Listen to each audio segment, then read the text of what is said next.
I represent Panshin Kanke Kanam Federal Constituency.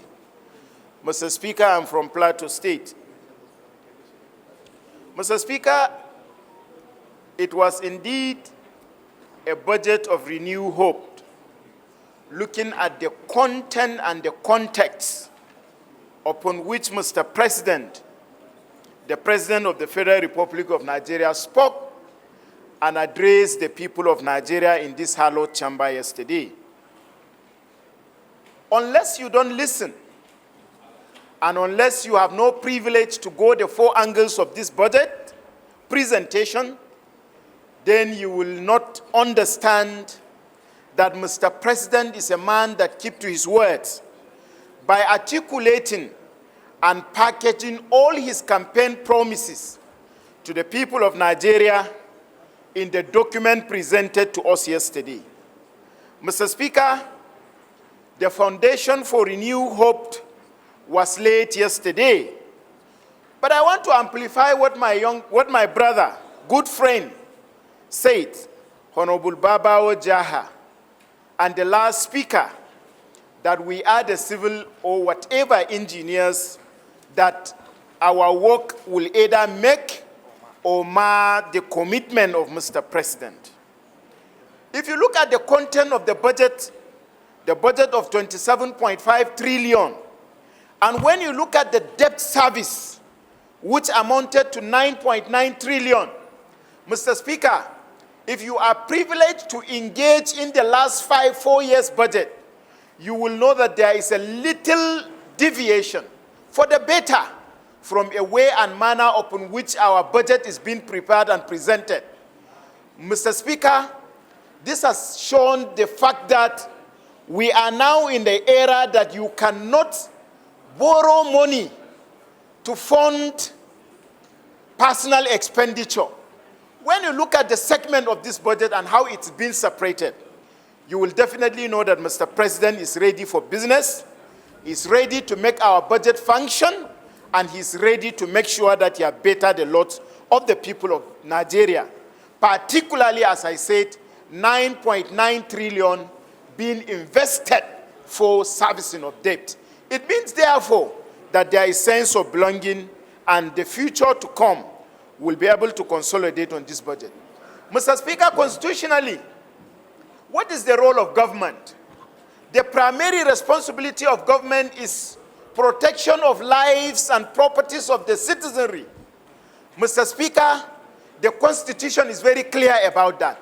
In addition to that, Mr. Speaker, is the having guaranteed the life and properties of the citizenry, the Constitution equally donated the responsibility of the welfare of the citizen on the government. And so, therefore, the pillar of this budget that centered on the security, addressing security challenges, have correlation with the key, with the central attraction of the function of government as embedded in the Constitution of the Federal Republic of Nigeria, 1999 as amended. The budget have addressed issue of insecurity. Mr. Speaker, education is the bedrock of any meaningful development. This is a moment that we have seen a budget that seeks to practically address the problem bedeviling educational sector. Thereby, if that problem is sorted out, definitely you expect security is sorted out, you expect that there is going to be a meaningful development in the country.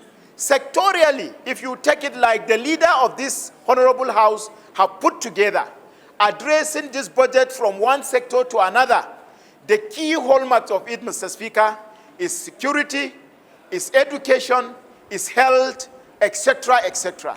To me, they are the three tripartite agency and sectorial issue that the budget have sought to address. With our commitment and contribution in oversighting the budget, we are going to get to the promised land.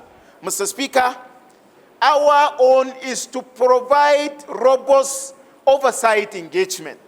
It is one thing to have a package of commitment as put together by Mr. President. It is another thing to support Mr. President actualize that commitment.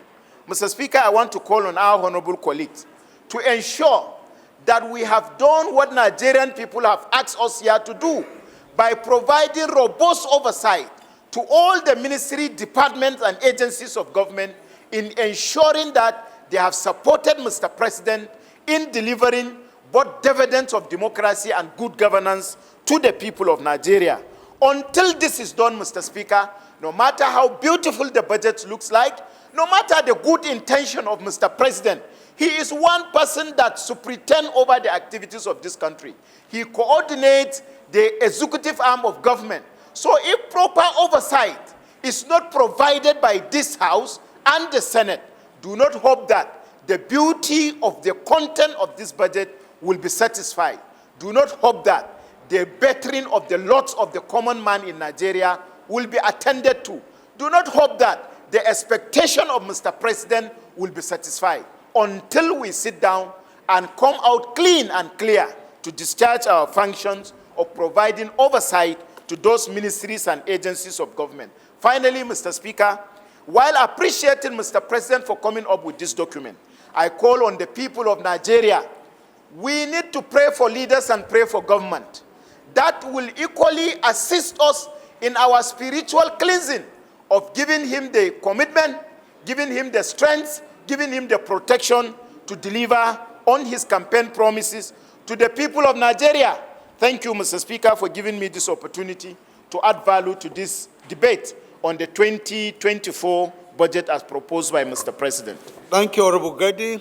Honorable Ali Jesse. Thank you, Mr. Speaker, my honorable colleagues,